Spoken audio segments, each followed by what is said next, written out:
Hello, fellow Whovians, and welcome to the first of our many holiday specials running throughout the month of October. And we have a special treat for you tonight, because for tonight, you'll be able to interact with our panel, which has a very important question. Tonight, we're going to be asking the doctor, with the help of the panelists, if they believe in ghosts. But the question is, do you believe in ghosts as well? We're going to be answering that question now.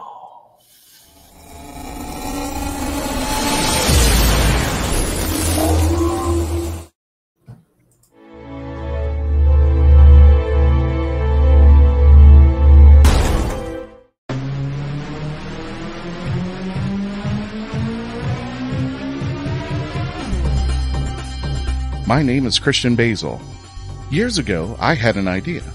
I got myself a TARDIS, took it to new places, met a lot of new people, took some great pictures, and talked Doctor Who.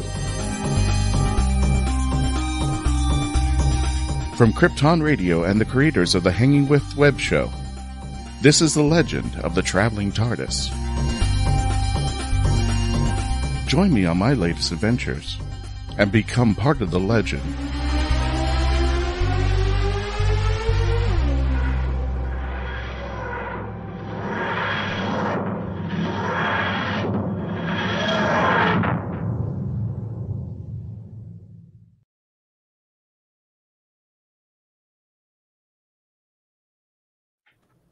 During the 1996 TV movie, there was a little scene at the very end where the Eighth Doctor goes down a flight of steps inside the TARDIS, and he mentions to his companions, I don't believe in ghosts.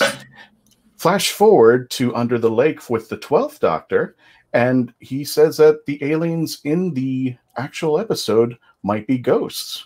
This is not the first time that the Doctor has had conflicted information whether he or she at this moment believes in ghosts. So the question is, do you believe in ghosts? Or could you convince the Doctor that he or she should believe in ghosts? And that's the question for tonight with all of our panelists tonight.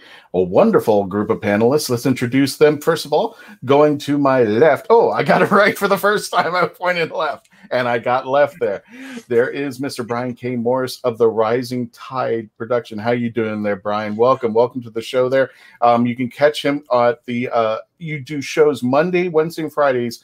Never mind the furthermore, you also do a show on Tuesdays and Thursdays, if I'm not mistaken, at night, clever title pending. Can you tell us a little bit about that? Why, if anyone could, it's probably me. Thank you, Christian, for having me here. Never mind the furthermore is a 3 times a week interactive talk show where you make comments, I read them on the air, and we also encourage you to promote yourself, whatever you've got going, whether it's your business, your creative endeavors, your Kickstarter, whatever. Come on down and talk it out with us. And on Tuesday nights, we do Clever Title Pending at 8 p.m. Eastern. And tonight, after this show, we're going to have the wonderful fantasy writer Michaela Jade on talking about her journey into independent publishing. It's going to be a rollicking however many words we can fit into a couple of hours. Gotcha there. And also, you have a little bit of expertise in the paranormal because of this book, The Haunting Scripts of Bachelor's Grove. Tell us a little bit about that book and your paranormal experiences. Well, yeah, well, I did, actually. Cool. I tell people officially that I don't disbelieve. I'm leaving the door open. But I've actually visited Bachelor's Grove Cemetery, which is in the southwest Chicago suburbs. And look up bachelorsgrove.com. And you'll see a lot of the legends that revolve around this haunted cemetery. It's basically an abandoned cemetery. There hasn't been an interment in over 30 years, but there's been vandalism, satanic rituals being performed there, criminal activities. Some of the bodies may have been stolen, and also phenomena that have been seen not just by what I call the weekend ghostbuster, somebody who buys like a $5 radon detector or whatever and thinks he's Egon Spencer or whatever. These are journalists, trained observers who have seen some of the phenomena. And the last time I went up there with some friends, I actually experienced some of it in some of my electronics were not functioning in certain areas of the cemetery. And I experienced what we were calling a time slip, where two of us can be walking parallel to each other. You look, the other one is gone. And then you go a little further down the way, and suddenly they are back, and they don't remember seeing you either. So that's just a day at the Florida Mall. I meant. Well, yeah, but I live in that's Indiana, new, so we don't have that here. That's one of the attractions here. You know, they said, hey, none of that time slip stuff. That's why I had to go back to Illinois to get it. So, okay. You know, I'm not vouching for them. And we're introducing the lovely Melanie Dean. You can check out all of her great stuff, not only behind her back if you're watching us on the YouTube or the Facebook channel, but you can also check out her Instagram at Pieces of Melee. Duh. How can you just you got to check it out. She's got some great stuff over there. And occasionally, if you check out her Facebook page, she will be doing live artistry, including some cake work. Melanie, how you doing today? I'm doing quite well. I hope everybody else is doing well as well. How many times I can say well in a sentence? I'm kind of looking over on the side chats, and we've already got some viewers saying hello, but I'll pop those up in a bit. But yeah, you can find me on Pieces of Melee. You can find my Etsy shop there. You can find my Instagram there, my Facebook page there. As Christian alluded to, I also do a lot of baking on the side as well, and that's actually a cake art with an E. So Cake, ARTE, LLC on the Facebook page there. You just go on this page and I link up everything. But yeah, you can watch me create and craft and all that fun stuff. Now, coming back, and it's been a long time, is Mr. Gene Turbo of Krypton Radio. You can check out our episodes on Krypton Radio as they premiere first on Krypton Radio every Saturday. Make sure you go to kryptonradio.com to check out times in your location. Gene, welcome back there. You were on our very first show. It's been a while, hasn't it? Yes, I was. It's been 2 years. I know that. And keep that in mind because I have an announcement in our final segment about that there. How you doing there, Gene? Busy, it looks like from everything in the background. Yeah, I keep busy. I have unlike a lot of people who who fill their bookshelves with interesting titles to look at. These are all working stuff. I have to lay hands on reference material all the time. So this is a working library. No, we're doing great. Krypton Radio is up to, I think we're averaging 85,000 listeners a month now. Wow. And yeah, okay. we've been in operation since 2009, April of 2009. So we've been on the air for 11 and a half years, roughly. And no, we're doing all right. We're doing all right. Oh, and I also wrote the theme song that you heard. I know there. And if you've also listened to the traveling TARDIS music. Yeah, the Target. That's fine. It's all right. It's been a long day there. Now, also, if you've been listening to the Legend of the Traveling Walmart. I don't know. Okay. I slip of the That's a new one. Well, yeah. Also, if you've been listening to our theme, you also know that Krypton Radio and the Hanging with Web show, Web TV Media Group, are also our sponsor, also our producers. So they make sure that this show continues to run every single time we put out an episode there. And hopefully we do it every week out there. Speaking of every week, because I have no segue, I want to introduce Melissa Kennedy. You can check her out. Oh, wow. That's not the way I wanted to introduce that. You can check her out, and that skeleton is probably doing that so well, on parahousetv.com. And you just sent me that information there. Melissa, tell us about yourself and tell us about the UFO women. Yeah, good morning, good night, whatever time zone you guys are in. It doesn't matter. It's a long day. Well, anyway, I'm the creator and owner of Parahouse TV. It is a brand new paranormal network. We have podcasts, we have original series, all paranormal related. I also am the founder of UFO Hunters of America, which is a nonprofit organization. And we have the new Parahouse magazine. I'm also known as the UFO woman. I'm a paranormal investigator and a UFO hunter and an author and a publisher. And I'm digging the background over there. You have looks like a Parahouse. Yeah, this is the Parahouse studio. Okay. Where I do all of the pre-show host for all of our shows. We have, we have 16 shows right now. We have about 15,000 views a week. And we've only been about 3 weeks in the making. So we're brand new, parahousetv.com. So. Gotcha. Thanks for having me, Christian. Oh, no. Thank you for coming on over here. And again, tonight's topic, if you want to be a part of the chat there, again, the question is, Doctor, do you believe in ghosts? How would your experiences with the doctor, how would you explain to the doctor what you saw was paranormal? And do you believe in ghosts? And how would you have a conversation with the doctor to see if that would translate into something that the doctor would believe or not? So without further ado, ladies first, I'm going to start with Melanie. Melanie, just flat out, do you believe in ghosts? I want to believe. That's the best way I'm going to put it, because I've worked on a couple of different film sets where the place had to have been haunted. It just had this creepy feeling. It had a creepy vibe about it. And many 2 movies. The first movie was 100 Tears, which is a horror film. I did it with Marcus Cook and Joe Davison. We filmed that on many different locations, but the main location was in Tampa at the Olivia Cigar Factory. Oh, okay. So it's the oldest wooden. Actually, I think it's the only one left. Oldest wooden cigar factory in Florida, in the state of Florida. That one was that was haunted. And the other movie was called Unearthed. That was also, and that one was directed by Craig Kovach. Also worked with Marcus and Joe on that one as well. It's actually where I met Joe. That was actually done also in Tampa near, the building was actually the old Westinghouse manufacturing. So way back when, Westinghouse, the powerhouse that it is, they actually had done a lot of naval ships. They were actually a shipyard here in Tampa, and the building, it's now gone. It's now condos, but that was another place where we were doing overnight shoots for both films. You're there, 10, 12, 16, 24 hours filming. And so from day to night, it's weird things would happen, and different people on set, whether it was different cast members, crew members, extras, all over the place. They would coming and going, would see stuff, or weird things would happen.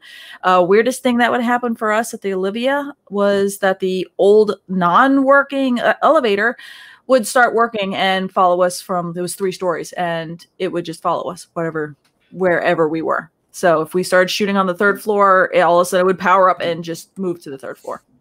And then we would move back down the 1st. It would power up and just go to the 1st. So weird, creepy kind of stuff like that. And so I believe in them. I haven't seen them. So I kind of go with I want to believe, because I've been surrounded by that hair-raising, weird kind of feeling. So there's my answer. So you're kind of like, I want to believe, there's evidence, but I want to see one, damn it. You want to see one, damn it, there. That's my answer. There we go. Totally understand there.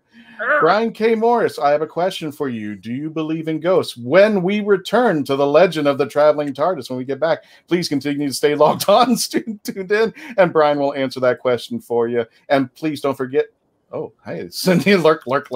When we return to the legend of the traveling TARDIS, please continue to stay logged on, tuned in, and continue to become part of the legend. Bateman. What's the Bateman? A novel set in Florida, written by Florida author D.L. Havlin. Suspense, mystery, and murder. Evidence is in the bait. The Bateman is available at local bookstores and online. Jackie Sonnenberg's My Soul to Keep is a ghost story rooted in the realities of actual cults. When 13-year-old Sky Monroe arrives at her new boarding school, all she can think about is death and connecting with the afterlife. Soon she discovers her school's spirituality group, the Guardians of Light, and they have a secret. They can speak with the dead, and the organization is a cult. But this isn't Sky's only problem. The campus house where Sky resides is haunted, and even the ghosts have an agenda. They intend on getting the souls they want. Filled with mystery and intrigue plucked straight from the headlines, author Jackie Sonnenberg's research and attention to detail give this ghost story an even more eerie atmosphere. Find My Soul to Keep on Amazon.com today.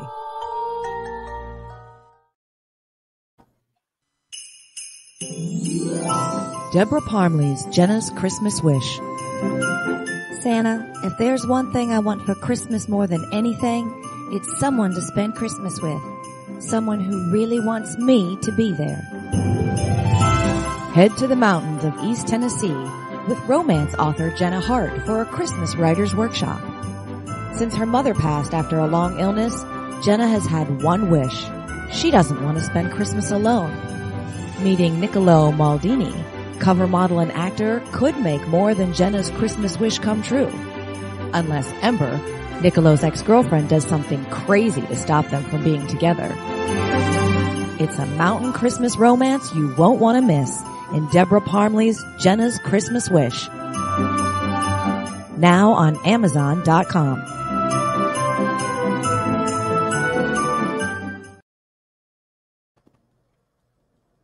Ooh. Don't forget, we have a special episode of The Legend of the Traveling TARDIS. It'll be taking place this coming Tuesday, the 27th, with a live feature from the troupe Phantasmagoria. Do not forget that. You want to mark that on your calendars.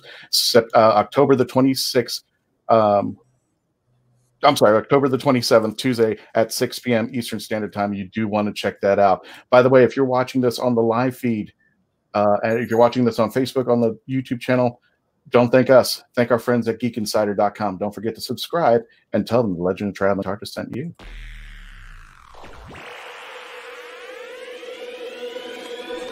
At Geek Insider, we foster relationships with those in the geek sphere so we can give our audience the insider view of entertainment, tech, and more.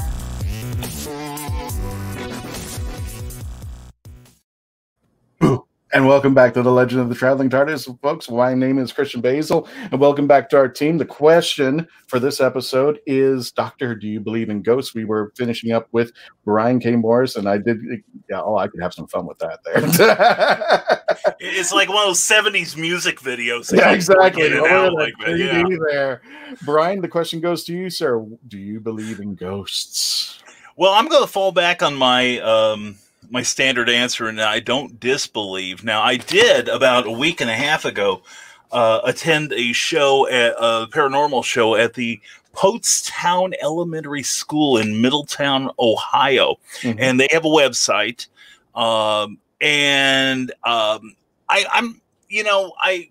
have a little bit of empathy in me, but very little. As anyone knows me, I try to wrestle it down as much as possible. There was some stuff going on. We saw footprints in areas, children's footprints in areas where no one had been walking from the crew. And I can tell you, my size 13s were not the ones that made these prints. There were also at an elementary school, no doubt. Yeah, exactly. Yeah. But anyway, there were various other phenomena that happened. Not to me personally in this area. My specialty is graveyards, apparently. But our friend Amy Hale, somebody caught with an infrared camera children playing behind her booth, and we were hearing things. And I was in this one dry goods area. I got a small tour of the building. And there had been deaths there, not only accidents with the children themselves, but I guess there was like a railway behind the building at one point. And, big trains, people get careless, stuff happens. And so you hear things, and I just felt like this overall chill in certain areas. Plus, people said that they had found this is a room that you turn out the hallway lights, and there's no illumination in the dry goods room. So it's like darker than a coal mine at midnight. And people were seeing this pair of small shoe tips that were glowing white. When they did put some light on that area, everyone in that corner was wearing dark shoes. So, so as if I were talking to the doctor, you brought that up. If I were talking to the doctor and I told him about, say, my time slip experience at Bachelor's Grove Cemetery, chances are we would probably be hustled into the TARDIS, and I would have my life imperiled in so many creative ways. Probably hooked to electrodes by some alien would-be conqueror in places I can't. So. I'm only revealing this on the internet because no one goes there, and I know you all keep my secret. So, no, it's not. We're not showing this live to thousands of people, right? Your secret is safe with us. That was close. that was, yeah. We missed the gun out there. Gene, I got a question for you. Do you believe in ghosts, sir? Do I believe in ghosts? Yes. I am trying to remember any experiences that I've had that could be classed as paranormal encounters, and to be honest, I can't think of any. Gotcha. Nothing on Brian's level, thank God. No, nothing like that. I think that what we perceive as ghosts probably have some other explanation. I mean, there's always an answer. So just because you've seen something doesn't mean something isn't there. And I take such reports of paranormal activity quite seriously, because you never know what the real underlying explanation is. But I've never had any direct paranormal experience like that. So, okay, so just wrapping up right now, Melanie is kind of sitting on the fence. She's like, maybe yes, maybe no. Brian has had some paranormal experience, or at least whatever he does on the weekends. He doesn't have to go any further than what he's just told us. But Gene, you're a little skeptical. You're looking, I would say, more rational for the scientific explanation. I believe that there's something that we call ghosts, but as to whether or not it's actually what we traditionally think of as being as a ghost, that's an open question. That's an open question. Gotcha. No, that's a very legitimate question out there. Speaking of legitimate questions, I don't think I need to ask, but I'm going to hear it anyway. Melissa, do you believe in ghosts? Yeah. Thank you so much. Or is that just your nice Halloween decoration in the background down there? Well, this is Halloween 365 here at Parahouse TV, so it's always looking like this. Oh, okay. Well, let me first say this. Okay. If I was going to talk to the doctor, I would give him not only a scientific explanation, but I would give him a personal experience, and I have lots of them. And I would start with the scientific approach, and that is this. Energy never dies. It's not created nor destroyed. So therefore, when we die, our energy has to go somewhere. That's a scientific fact. So with that said, when your energy goes on, it has to go somewhere. Right. And we also know scientifically that there are 12 dimensions in the universe, and each dimension has 12 parallels. Therefore, you have 144 options. And Walmart's one of them. If you're an interdimensional or intergalactic, you travel between the dimensions. What's keeping me and you from walking through a wall is that our frequency is not high enough. If we were to be a fourth, a fifth, a sixth, a seventh dimensional being, we could walk through walls. Everything is energy. Everything is frequency. Your frequency, I'm frequency. Ghosts are frequency. Ghosts are energy. So ghosts are really just a Hollywood word that we give to things that we can't explain. So that would be my scientific explanation. My personal explanation, which I have a lot of them, is not only as an investigator have I seen with scientific tools that electrical engineers use, a lot of people in the paranormal world. I have a whole case full of tools. And I have seen with my own eyes using scientific methods that, yes, they do exist. Okay. We don't like to call them ghosts necessarily because that's too Hollywoodized. It's more like, energy, spirits, entities that are passed on. They could be interdimensional. They could be intergalactic. There's a lot of explanations out there. Just because you haven't had a personal experience doesn't mean that it doesn't exist. Look at a lot of things in our culture, in our society, that you don't see but you believe in. We can't see Wi-Fi, but we know it's there. That's a very good analogy. Wi-Fi is what? A frequency, right? Right.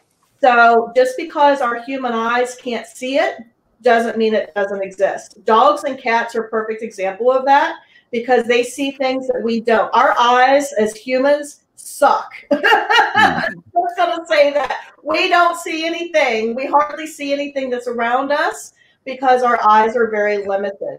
But if you were to see what was around you, you'd probably be scared out of your mind because you would not believe what's around us at all times. So just because you haven't had a personal experience doesn't mean anything. They do exist. They are all around us, and there's a lot of evidence to support it. Well, to be perfectly honest, the Wi-Fi in this area, you wouldn't be able to see anyway if it did exist because the service is just, that's the kind of service that we deal with. Yeah. So you really have to have a good imagination. Well, I mean, here's the thing, if you've ever been to a haunted location, or if you've ever been in the presence of another energy, a lot of times the temperature will drop. Okay, it's not because of air conditioning, just saying. It's because there is something that is in the area that is actually affecting the energy in that area. If you've ever been someplace and the hair on your arm stand up when you don't know why, perhaps it's because there's an entity around. So there's a lot of things, and a lot of times we kind of ignore it because we're not receptive to it. We're not taught how to be receptive to things that are outside, kind of the norm. I like to think the paranormal is the normal and everything else is the abnormal. Because actually there's a lot of paranormal stuff that goes around in our world that we just don't even pay attention to. Gotcha. And for those of you who want to be involved with the chats, if you have anything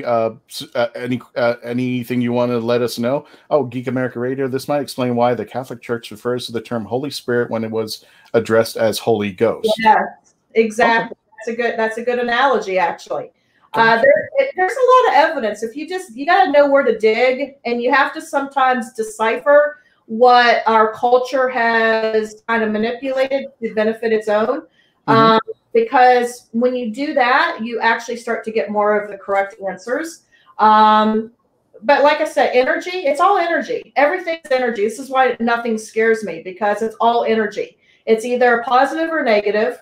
It never dies. It's never created. So when we die, our energy has to go to something else. And a lot of times that's the stuff that you're seeing as ghosts. Gotcha. Let me bring in Melanie and Jean, who are kind of just sitting on the fence slightly there. I know Jean is a little bit more skeptical on this, but Melanie and Jean, either one of you can start this. What would be the catalyst? What would be that thing that you would need to see or that you would need to do to experience to feel this is a paranormal experience? This is what I've got. I totally believe in it right now. What would be that one thing that you need to see? What kind of proof? What are you looking for there? I think it just has to be my own experience. Honestly, I have not had my own experience. I've had other people tell me. I've had other people tell me what was going on, or did you see just what happened? Or just like the elevator kind of following us around. I need a little bit more than just hearing a sound over there. And that's just because I've just never experienced. So it could be a sight, it could be a hearing, it could be the feeling, it could be whatever. It just has not happened to me. Gotcha. There, Jean, what would be the moment or the thing that would drive you to go, okay, I believe in ghosts? I would have to say a direct physical experience, a direct sensory experience, something where I see the apparition before me. I think that's what it would take. Human beings have a remarkable capacity for filling in the gaps in their knowledge with their imagination. And of course, this is where our explanation of the physical world came from originally, because prior to science, all we had was our imagination. And so you have the Greek and Roman pantheon of gods who were rarely any better behaved than their human counterparts. You know, I mean, if you want some steamy tabloid stuff, go read up Greek mythology. Well, what would you be satisfied? Let's say, was it, somebody correct me, EVPs? The ones where you record? Yeah, right. If somebody actually physically responded back to questions or did, would that be good enough? Or would you want something more physically tangible, like an appearance or an apparition?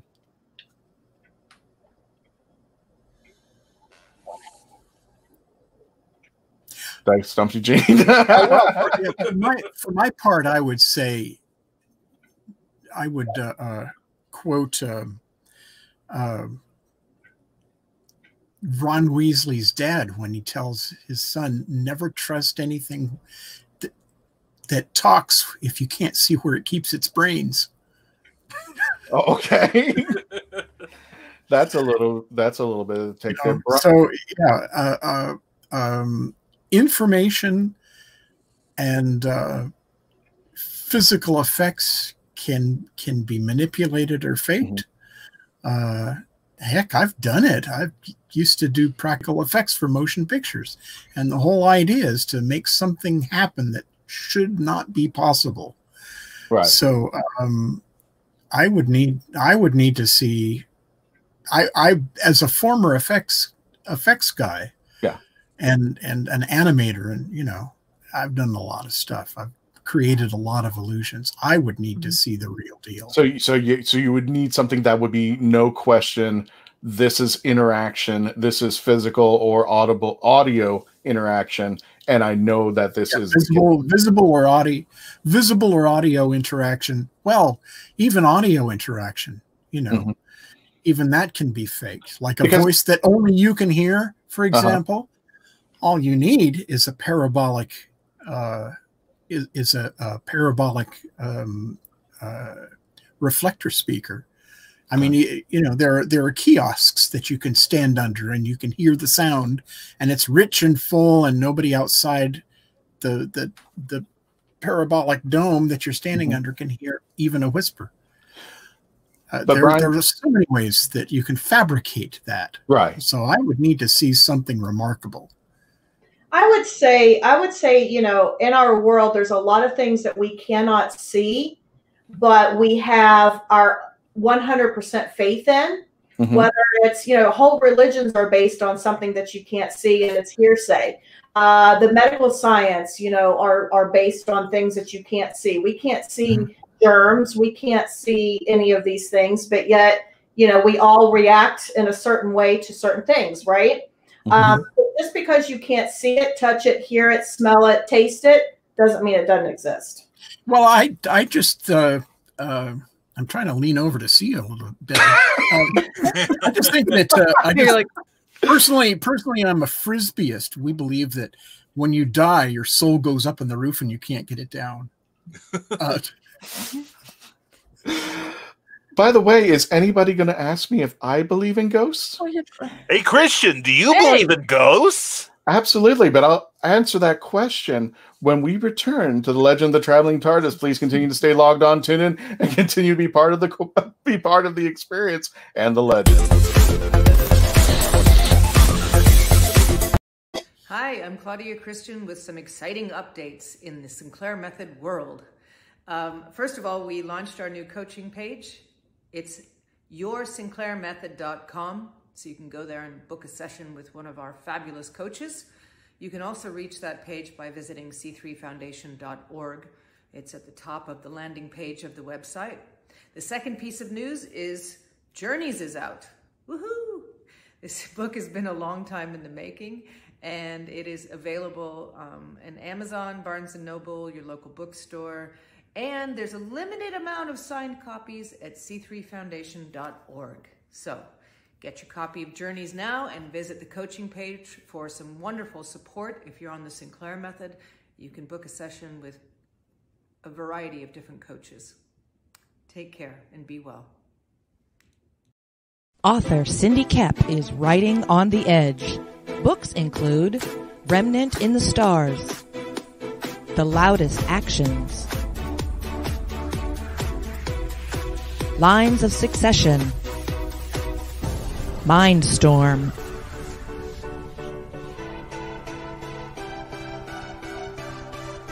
Condemned Courier, the Yerushalayim series,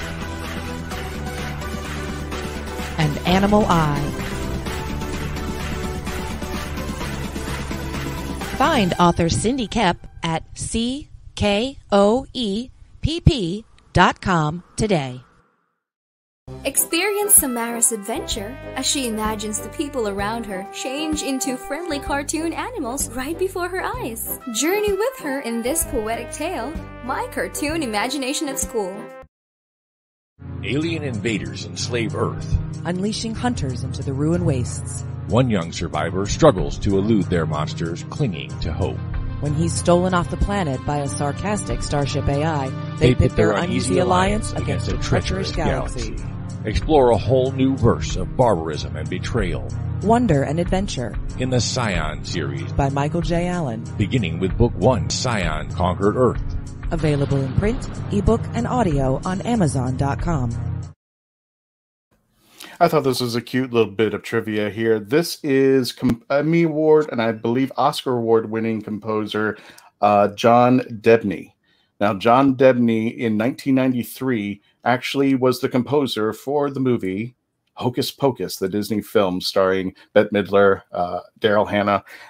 He did the compose for the music, but this was Daryl Hannah. Daryl Hannah. Daryl Hannah. Sarah Jessica Parker and Kathy Sarah Jessica Parker. I'm sorry, Sarah Jessica Parker. Sorry. What? Sorry. It was that. Sorry, yeah, I was like, wait, what? Well, thank you for the correction there. Well, he was the composer in the 1993 film Hocus Pocus, but 3 years later, I thought this was just a nice bit of trivia. He would go on to do the Doctor Who TV movie. So there's your connection with Hocus Pocus and Doctor Who. There he is. Was done by John Debney. And welcome back, folks, to Legend of the Traveling TARDIS. My name is Christian Basil. We're on this spooky adventure going and asking the question, Doctor, do you believe in ghosts out there? And I'm just going to say this, because I was a big fan when Ghost Adventure started on the Sci-Fi Channel a while back with Jason and Grant, and I know they've made a comeback recently. But I'm one of the. I think I go on Melanie's camp. I want to believe. I want to believe wholeheartedly in ghosts. I do. I just haven't had that catalyst that pulls the needle over. And I think that I think I could say the same thing with Brian. That has brought me into the world of saying, yes, I believe in the paranormal. And believe me, I've been to St. Augustine enough times. Very skeptical, but I love the stories when you go to St. Augustine, Florida. Those are more. I think more entertaining than actually finding out more about the paranormal, about the city and the culture, and how life was in that town since all the wars that came through there. When it was, I think it was occupied by the Spanish, it was occupied by the French or the British, and then the United States would eventually take over. But one time, I think I had a paranormal experience. Now I can't rule it out either, because there is a cemetery off of Goldenrod Road in Orlando I think it's the Greenwood Cemetery. I think that's what the name of it is. Anybody wants to correct me in the chats. But the Greenwood Cemetery has what they call a moonlight tour of the cemetery. This is awesome. And it was the same thing, because what's interesting is if you go into Orlando, you see all these streets in downtown like Livingston and Jefferson and all these names. Believe it or not, there's people in the cemetery that those streets were named after. So it's kind of cool not only to recognize the story behind why that street is named the reason why it's named that, but to hear the story of how their lives were. Having said that, during the moonlight tour that we had, I was given a flashlight. And somebody said, why don't you just ask the question? I just, okay. If you're here, shut off my light. And the light went off. And I kept walking and said, okay, well, if you're here, turn it back on. Boom, the light came back on again. This happened 3 times in succession. and I could not make it up. And I was like holding the flashlight because you know how it is if you're tilted the right way. And I know people say that if your subconscious might move the flashlight so that it wants to turn on or it wants to turn off. So I was trying to rule it all out. 3 times in a row is a good test. Yeah, 3 times in a row. Off, on, off, on, off. It was literally on command, and then like after the 3rd time, I just could not explain it. Now, whether that was a paranormal experience, if it was my hand just having to tilt the flashlight the right way, but I just it was just interesting, and I was like, that's really the only time I've kind of had a paranormal experience. Like graveyards is a good place there, Christian. I'm just saying. A lot of residual energy going on there. I went to the same cemetery. I know exactly where you're talking about. And I did an investigation there. And it was 88 degrees with 85% humidity on the particular day there. Good grief. And I got goosebumps. I was freezing cold. I was standing next to a family that had children buried. I don't know what the story was there. But all of a sudden, I had my EMF reader in one hand. I had my cell phone in the other. And my hands and my arms were being pulled down to the ground. Now, I'm a pretty strong woman, so you're not going to knock me down very easily. But I was being pulled and tugged down towards the ground. And what I came to the conclusion was it was the children. I am a mother, and being a female, I think I had the ghost of those children pulling on my arm, like little kids do. And the temperature dropped. I had goosebumps. It was all caught on camera live. There's no way that you can manipulate that. And we also had a very high EMF reading, one that if you were an electrician and it was in the red, which was a very, very high reading, you would get out of that area because of the danger of the EMF reading. So that spiked, had the goosebumps, and then I had the actual physical pulling on my arms. So for me, that's 3 things. 3 strikes, you're out. That was definitely paranormal. Yeah. Well, Brian, when you were at Bachelor's Grove, was there a moment in there that you said, okay, I can't explain this. This is paranormal. This I truly believe at this moment. When you wrote your book, Bachelor's Grove, what was there any moment that you just couldn't explain and said, yes, this is paranormal, and I've got I can't explain it anymore. I can't explain it any different. Probably. Well, I've been there twice. The first time didn't really have anything aside from the general feeling of creepiness and the fact that I had been photographed. We were involved in taking some promotional shots for a comic book I was writing at the time, and you couldn't see my breath throughout the whole thing. And it was quite cold out that day. And I was a little chilled. Maybe my core temperature went down a little bit enough that my breath wasn't coming out, visibly. But the second time, when I had the aforementioned time slip, and the fact that I was holding a digital camera, and every time I held it, there's one headstone that is just like huge, and it's supposed to be the center of where electronics don't work quite right. And every time I aimed my camera at that stone, the shutter kept going off again and again and again and again. Turned away, it stopped. And I was looking at I have a little gauge that tells me how much power I have on that thing, and it was almost depleting itself before my eyes. And I had put fresh batteries in it in the parking lot across the street. Right. And I was still having trouble with my cell phone. It was having power troubles too, which is something else that's reported in that cemetery. And this continued for about another 3 weeks after I left. And then I didn't do anything to my phone. I didn't change the battery. I didn't run all those power saver programs or whatever. But about 3 weeks later, almost to the day, it was back to normal. And, I just, and the thing is my camera also, I tested it when I got home, and I shook it. I turned it every which way. And the only time that shutter went off was when I hit the button. So I'd have to say that, again, I'm going to say that I don't disbelieve, but I have no choice but to put those experiences that I had that day in Bachelor's Grove in the paranormal category, the inexplicable stuff. Well, that's really the definition of paranormal, isn't it? It's just something you can't explain. It doesn't have to be a ghost. But there's nothing that prevents it from being a paranormal experience, even if it isn't one.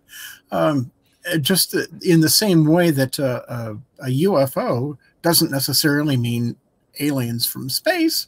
Right. It's just a flying object. Nobody can figure out what it was. You know, unidentified flying object. That's all it means. Right. And until somebody can figure out a way to quantify what happened to me, then we'll move it to another folder, being efficient as we are. But until then, we're just gonna put that in the X file, so to speak. So exactly. Well, Brian, oftentimes what happens is entities will actually draw energy from your electronic devices.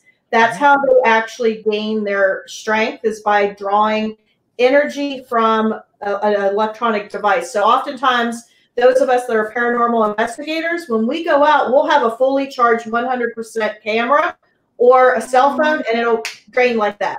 That goes along with your energy explanation, which I like a lot. I really do. Yeah, it happens all the time. It happens all the time. That's where they get their energy to manifest something to happen. Whether it's slamming a door shut, maybe it's making an object move, maybe it's making a noise, maybe it's touching somebody. I've had scratches. I've had all kinds of stuff. I know people that's had bite marks. I've had people that's had all kinds of things happen that is not explainable. So it's kind of interesting. Definitely. Understand what happened with your technology there, your device. Oftentimes they will drain energy from it. Okay, thank you. We got a question from Carl Witzman. It says, if ghosts could be a time slip from the past, could a UFO be a time slip from the future? Yes, absolutely. Okay. Ghosts can sometimes be a residual energy. When you have had a tragedy happen in a location, especially one like a civil war, something that had a lot of violence, whenever you have that happen, you have a residual energy left there because it was such a violent act. A lot of emotions, a lot of negative energy happens. And remember what I said at the beginning of the show, energy never dies and it's never created. So it has to go somewhere. And when it's in a concentrated area, it's called residual energy. And that those of us in the paranormal investigation community, we are aware of that. We do our history, we do our education and research, and we know what's going on in that area. If it's actually got residual energy, we take that into account when we do our research. Gotcha there. Melissa, what would you say, let's say if the doctor is skeptical, based upon your knowledge and your experiences, what would you tell the doctor to say, no, that is paranormal? What would you use as an experience to explain to the doctor, no, doctor, you're wrong. That is paranormal, what you just saw. Right. Well, I mean, again, when you look at, and I know it has to be the actual event, the actual thing. But I'm just going based upon your experiences there. Yeah. Sorry, let me cut it. Well, I mean, when you've got 3 or 4 different paranormal devices, and they're all measuring different, maybe frequencies or temperature or whatever they're measuring. When you got 4 different scientific tools that are all giving you readings that are not normal, that should be a lot of proof right there. And then you just go with your 5 senses. If you are smelling something, which by the way, that happens. I have been out in the middle of nowhere with nobody and smell smoke, smell perfume. There's a lot of things like that go on.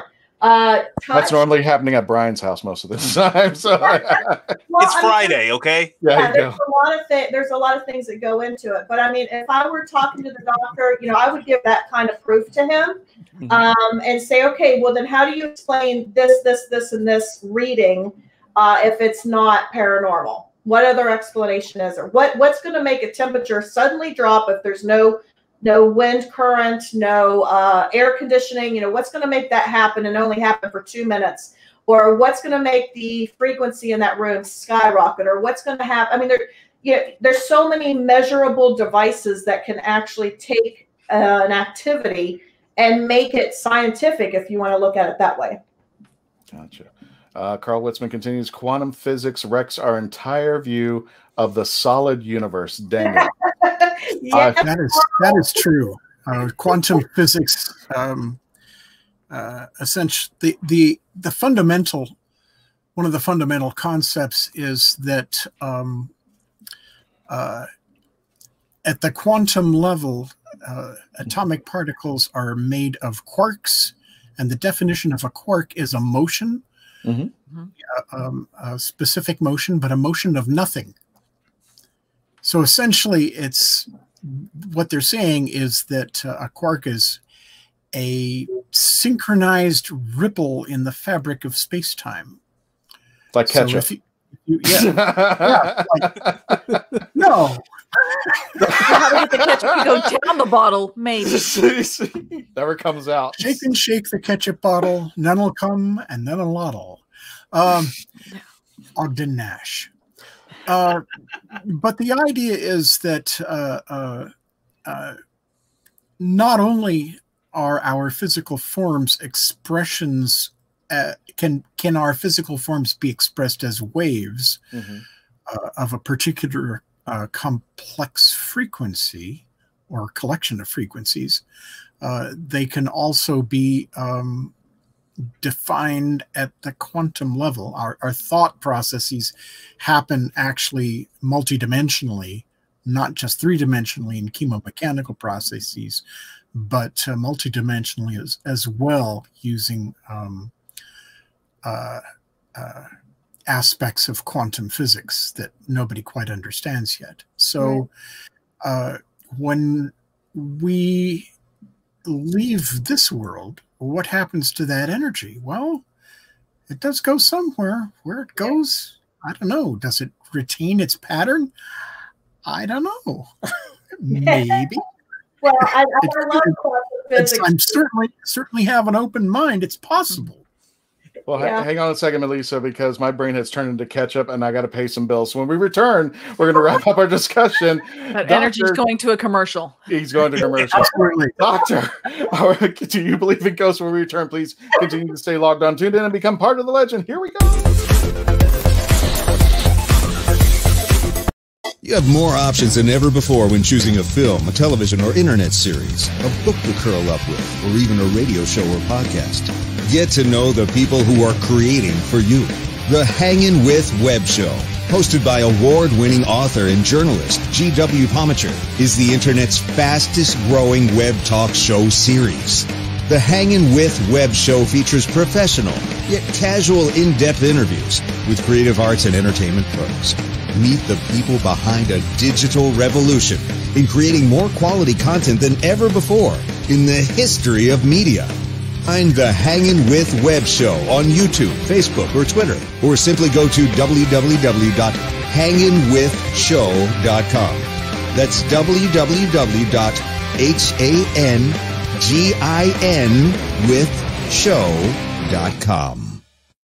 Famous Faces and Funnies in Melbourne, Florida is leading the way in pop culture fun. From comic books and graphic novels to Funko Pops and collector's items, Famous Faces and Funnies has it all. Rick Shea and the professional team at Famous Faces and Funnies are friendly and knowledgeable. Whether you're looking for toys, props, collector treasures, or a new comic book, Famous Faces and Funnies is your one-stop shop. To find Famous Faces and Funnies on Facebook and Twitter, just type at FFF Comics.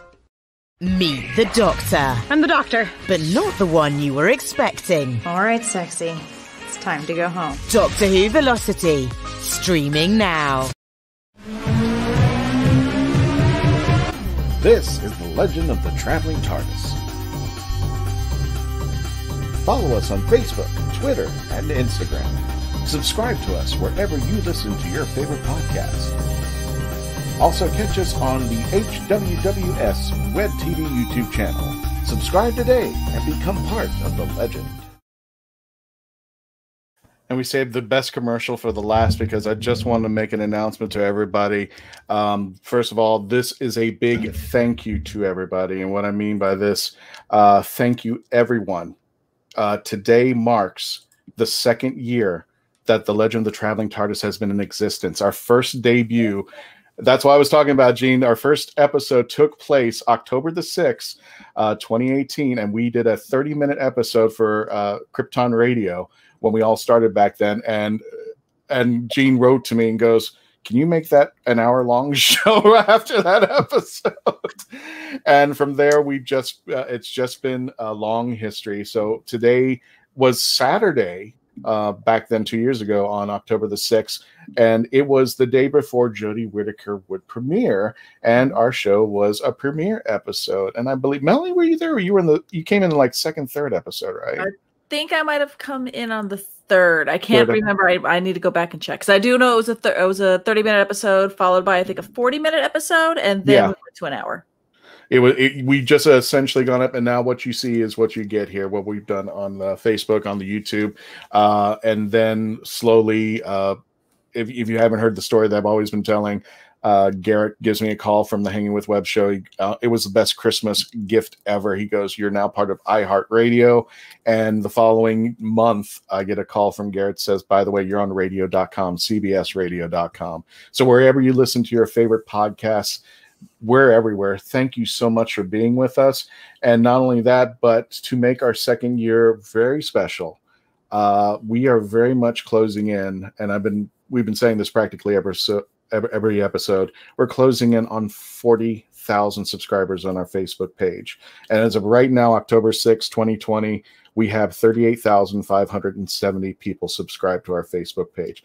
I don't know where you people come from. I love you just the same. I know you're Whovians, or you like a little blue box there.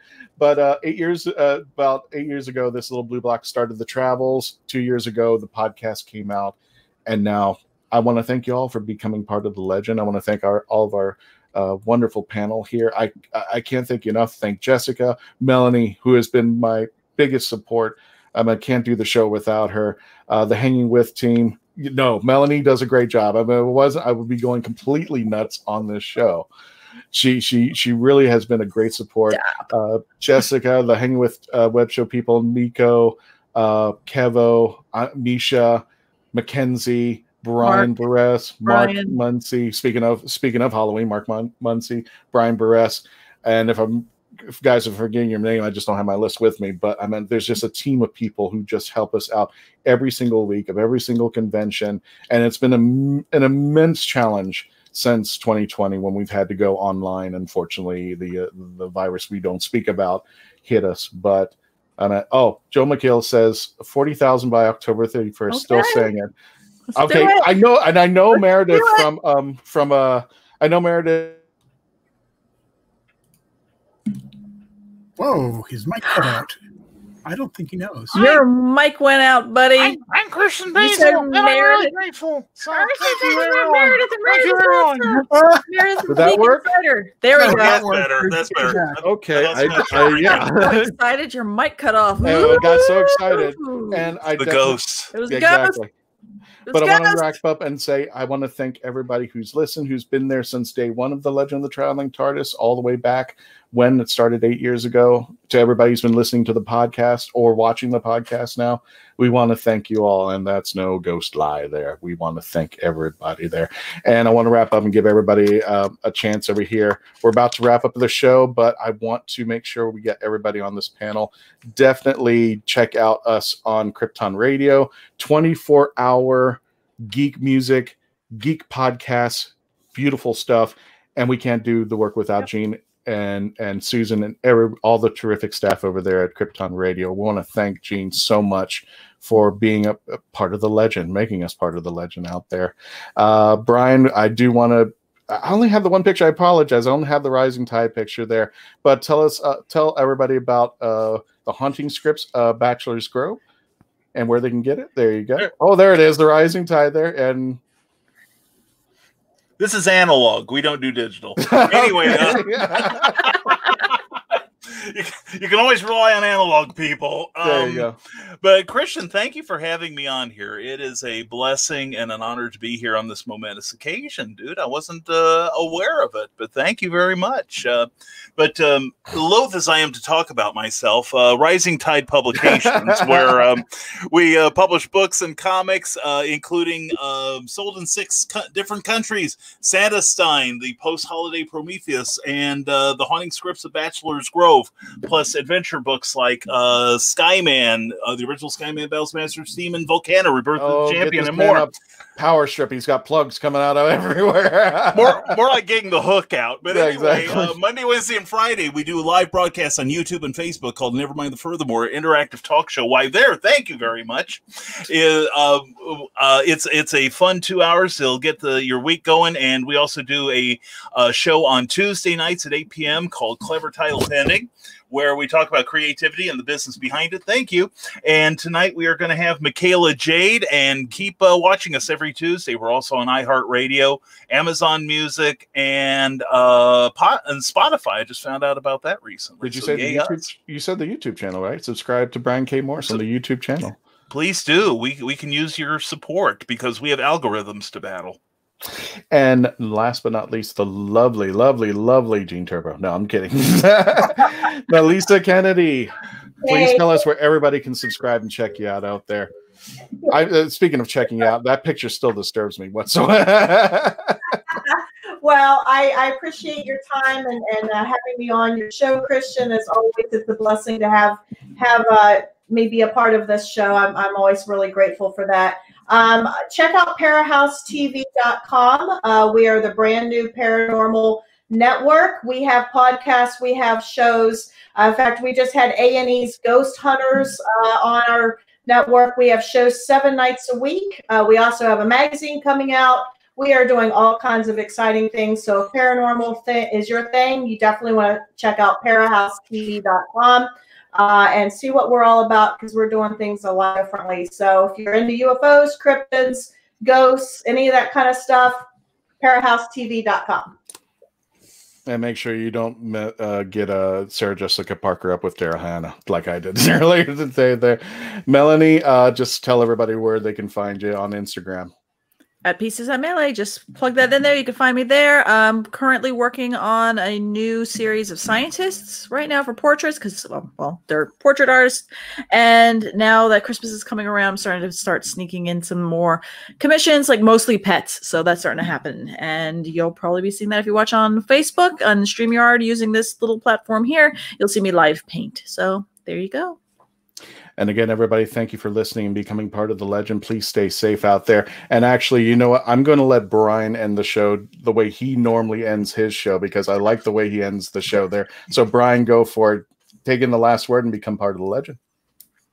My honor.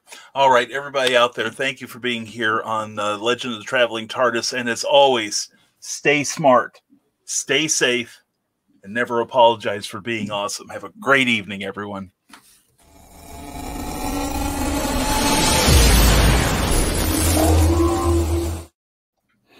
And now we're doing, if you guys want to stick around, you're more than welcome to. We'll get to chats that we didn't get a chance to hit upon, but we are at the after broadcast. So if you guys want to stay around, that's fine. I know, Brian, you got to do your thing with Michaela J. But were there any comments we didn't get to, Melanie? Carl Witzman said this was another quantum event. Yeah, that was the only thing. Oh, that was the only thing? Okay. Yeah. Wow. Okay, there. This thing.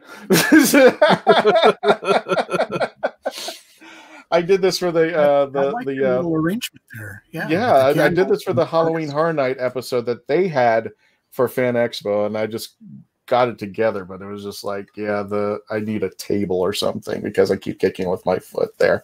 That's pretty nice. I had Carlene. Hey.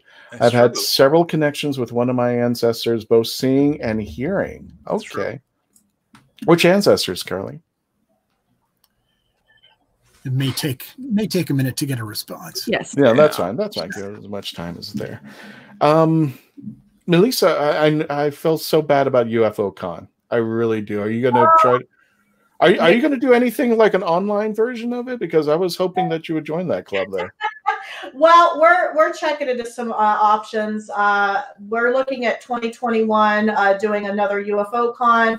Probably going to do a Parahouse con as well. We're going to be part of Texas Paracon at the Dallas Convention Center. We'll be the only multimedia company there and publishing company with all of our paranormal books and magazines and shows and everything. So yeah, we got a lot going on, but you know, with this whole virus thing, it's got everything all crazy. So I don't know. I'd like to do something online, but you know, we'll see. Because we almost did it. We almost got to the border, and then it didn't happen. By the way, for the folks who are just joining us on the YouTube channel, or the panelists who may not be familiar with the after party broadcast, the audio version of the show is over. That part is going to be going into the can, but this is still being recorded. This is still live. This is still going out to the YouTube and Facebook. This is just so that folks who still want to interact with us or have some last minute chats, you're more than welcome to join up on there. And I like the fact that you can't spell Cindy Kep without PP. Brian knows what I'm talking about. Yeah. Italian blood ancestor, which means a lot since I'm adopted there. Wow. Here's what's driving me. You know, I don't want to poke fun at the Ghost Hunters because I love Jason and Grant. I love them to death. I haven't seen the new stuff, but Melissa, I hate to say this. Did Jason just go off the rim for a while? Because he used to be the most skeptical person on the show, and then all of a sudden, like season 3 or 4, everything was paranormal. Yeah, he saw a speck of dust. It was paranormal. I was just like, Jason, what the heck? In fact, that's been like my ongoing joke about everything. It's like, oh, it's dust, you know? Yeah, exactly. It's dust.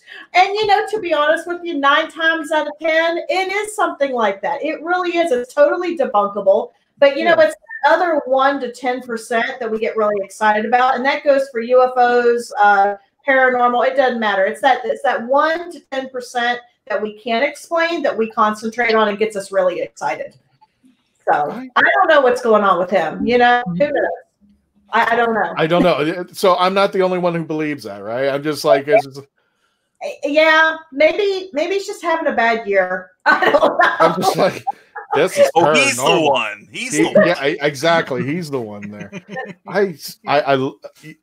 You've seen the pictures now of the St. Augustine. I was a little skeptical because they have now, and I didn't see anything paranormal, which I thought would be like almost instant. I went to the Medieval Torture Museum that's located on the second. You know what I'm talking about, Melissa? Yeah. There's a Medieval Torture Museum in St. Augustine. You go up the stairs, and I think that's on St. George Street. It's on the corner of St. George Street. So, yeah. And there are, it literally is medieval torture items, and you go down this hallway and they do different things. And what's kind of cool is you can actually, some of the items you can interact with. I think now they have something where you can go on your cell phone and play the audio, and they tell the stories about everything because of the COVID thing. But the guy told me about, and he just blurted out, it was part of a conversation when he goes like, oh yeah, it's right past the sexual torture devices. I'm like, what? What? Are you serious? Yes. That's on the SWAT team was called to get Christian out of there. Yeah. I think I posted on my personal face. I did not dare post it on the Traveling TARDIS page. Yeah. I like picked 6 items that I didn't think would offend anybody. Or was really covered. I just like, I have all these pictures of the Traveling TARDIS with these torture items. I was just like, oh God, this would be a great Halloween thing. But then I was looking at them like, no, this is going to scare the crap out of people. So I like, that's serious torture. No. Yeah. I picked 6 pictures that were kind of, and I cleaned them up and I, edited down so it wouldn't look so graphic. But I was just like, I'm not going to take a picture of that one room. But yeah, there were some torture items where I don't want to get into detail, but somebody was well endowed. One of the devices, there's this just big thing, and I was just looking at it. It's just like, my God! And you were listening to the audio and how they were explaining these torture devices. But the point I'm just getting to, nothing Paranormal. I was waiting for it. There's audio screams and little things and the music and all that. And some of these were the actual devices. And I was just waiting for something to come around the corner going, hey, dude, this is a torture device. Oh my gosh, that's creepy. I think my favorite personal observation is that paranormal just means two normals in the same room.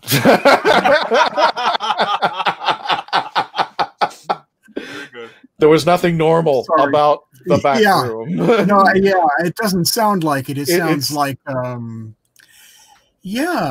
was on a movie shoot back in, I think, the early 80s, and I don't even remember what the film was for. They had wanted it was a demo for a feature that they wanted to do that I don't think they ever got to do. But they wanted a man to be haunted in part by a flying checkbook with eyes and teeth. And I was the guy that did the radio-controlled flying checkbook. But the house is, I think, somewhere in Glendale, California. And it's kind of a creepy old place with bay windows and a rotunda and a tower. And the people who lived in it were like as weird as the Addams Family. And in the basement, there was the sex dungeon. And we as a crew, we were sort of going through the house and looking at where we could set things and where we could set things up. And we were shooting inside the house and this kind of thing.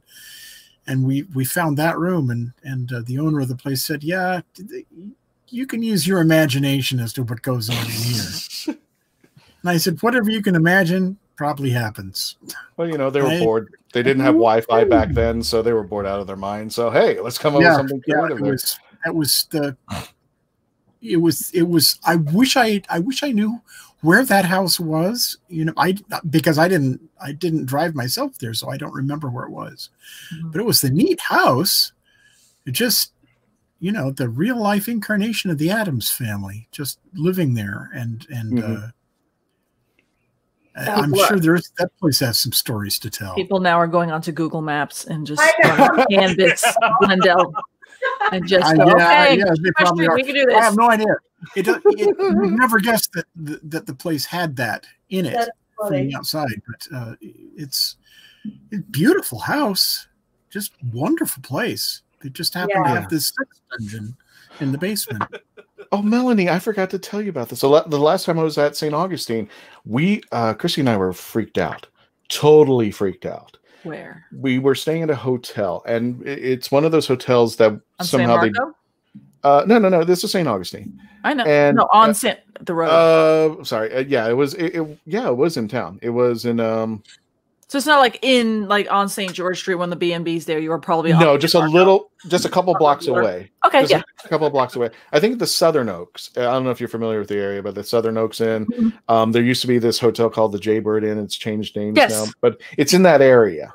Okay. And there was a home across the street from where we were staying, and I was walking out one day with Christy, and there's a woman. I'm not kidding you. I could not even try to make this up. She's on her second floor window, curtain wide open, and she's just standing there. And we were both staring at her. She didn't move about. She was real. She didn't move. She didn't say anything. She didn't do anything. She didn't budge. Was she holding a light? Was it the Rum Runners? Was it the Rum Runner lady from the one ghost tour? No, this was somebody's living place. They were living there, and this was in broad daylight. So we came back, and there she was. She was still staying there, standing in the same position, staring out at the hotel. I was just like freaking out. Like, not a mannequin. Maybe you could she tell was crazy. That she was. I'm apparently so. But we came out one night, and the window was open. She wasn't. The curtains were open. She wasn't there. And then when we went to do a ghost tour, we came back. The curtain was closed. And I'm like, this is so freaky. This is completely free. I can't make a ghost tour. I wish. Be fun. But the funny part about it is unfortunately her window was on the other side of the hotel. So where we parked is where we could see her. But once we got inside the hotel, we were on the opposite side. So we couldn't see her building anymore. So we literally had to walk out of the room, go across the hallway to see what was going on. And it was just freaky. And we were just watching this, this woman who was just watching. I don't know if she was just watching us or if she was watching what was going on. But she was still there, standing perfectly still. Living her best life. And life, which is awesome. Yeah. That is what I want to do when I grow up. When I become old, me and Kevin can retire to St. Augustine and just freak the hell out of people. Exactly. Well, mission accomplished. Thank you very much. I hope you're listening to the podcast. So, I'm going to have to go, sweetie. I got another thing to do. But thank you so much for having me. I really appreciate it.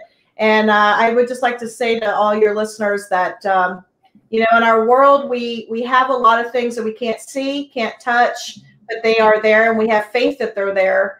So next time you might feel something, who knows? Maybe it's paranormal. Maybe it is a ghost. You never know. So, all right. Thank you for having me. Nice meeting you all. And happy hauntings. It's October. It's spooky season. So I know. So definitely check out the Parahouse. Is it parahouse.com? ParaHouseTV.com. TV.com there. Please check it out. Instagram, we're on Facebook, all that stuff. So thank you guys. It was a pleasure, and hope to see you all again soon. Okay. You got it. Take care of yourself there. Thank you so much. And I think I'm going to have to skate as well. If you're watching this, the Legend of the Traveling TARDIS got its start on Krypton Radio. We're very proud of that fact. Absolutely. If you are not signed up to follow Legend of the Traveling TARDIS on Facebook, go do it, because they're getting very close to their 40,000 miles. Melanie's got the look. If you're not following Krypton Radio, go find you better and do it. We are completely listener-supported radio. We depend entirely on your donations. Patreon.com is the website. Patreon.com/Krypton Radio is the website, and there's a button on the KryptonRadio.com website that will take you straight there. We also have free player apps for every smartphone and tablet, and even your Alexa device. Just say "Play Krypton Radio" and it will.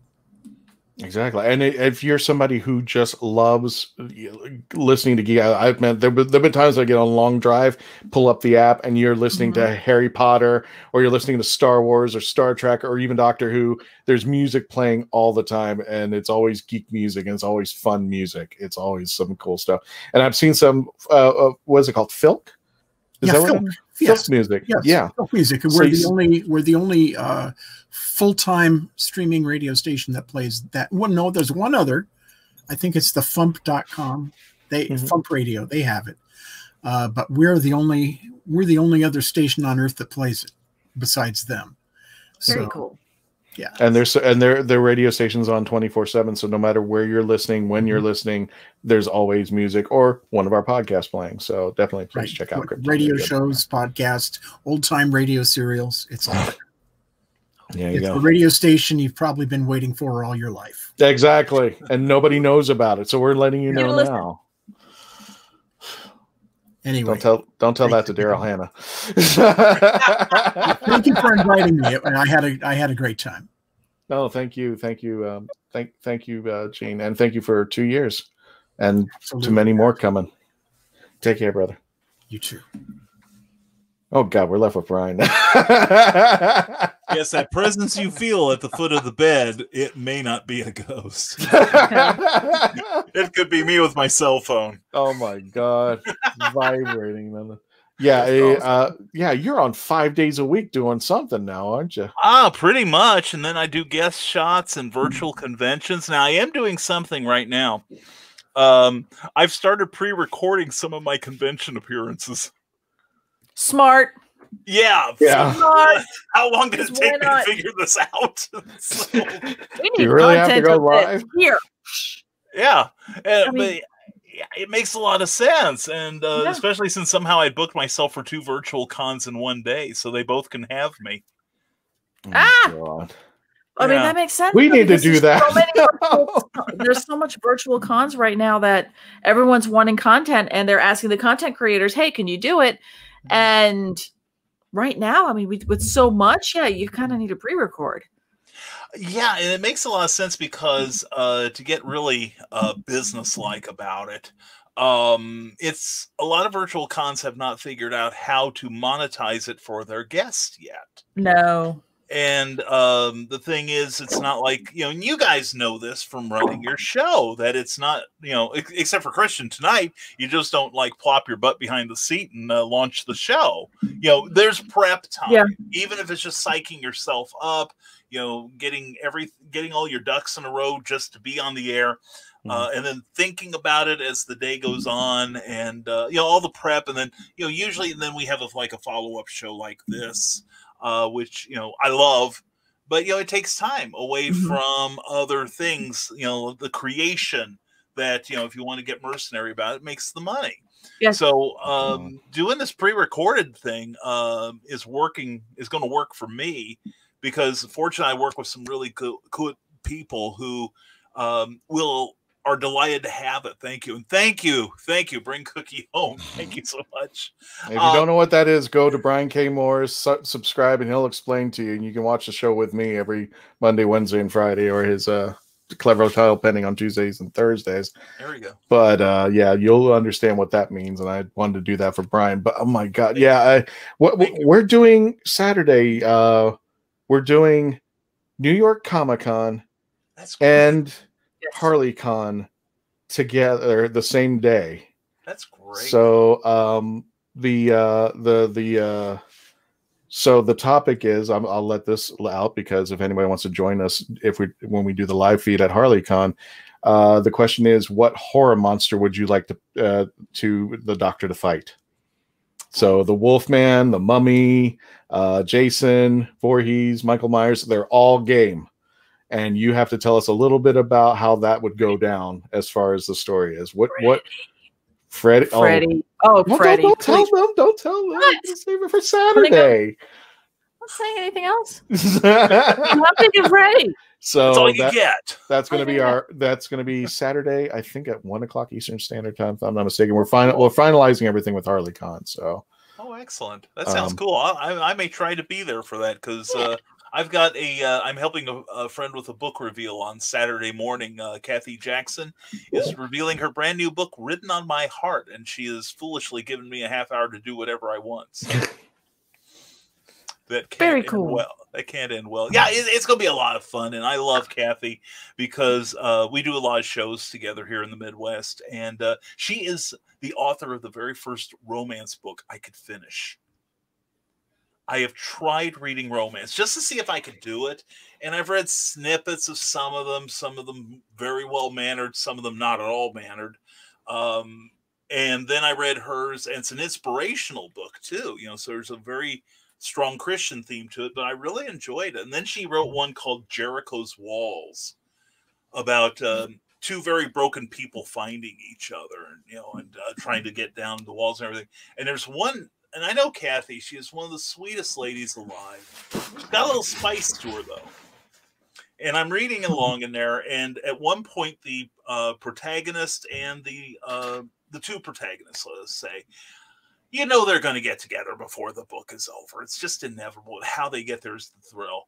At one point, she says something. He gets incredibly frustrated, says something stupid. She turns on her heel to leave. Still angry, he pulls back the flat of his hand and swats her on the butt. And then the next page and a half is all of the feelings going through her, not all of which were bad. Okay. And I'm like, Kathy? Kathy? Speaking of which, I actually got a warning that your show starts in 30 minutes. So yeah, maybe I'll just show up like it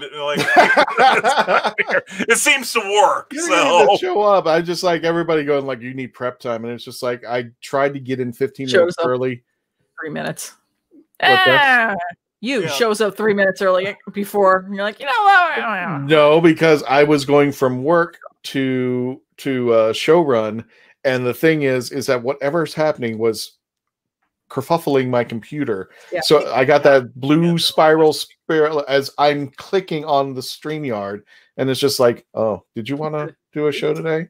Did you really want to do a show? Isn't this cute? You love this little blue circle? You're gonna like it. I'm like damn you. I had the opposite last week. I hadn't, my buffer had filled up. You should reboot your computer every few days to clear the buffer. Yeah, well, I hadn't done it for about 3 weeks on this one. And last week I'm trying to sign off, and it's like, okay, goodbye, everyone. Goodbye, everyone. Bye. Finally I'm just like, screw it, I'm leaving.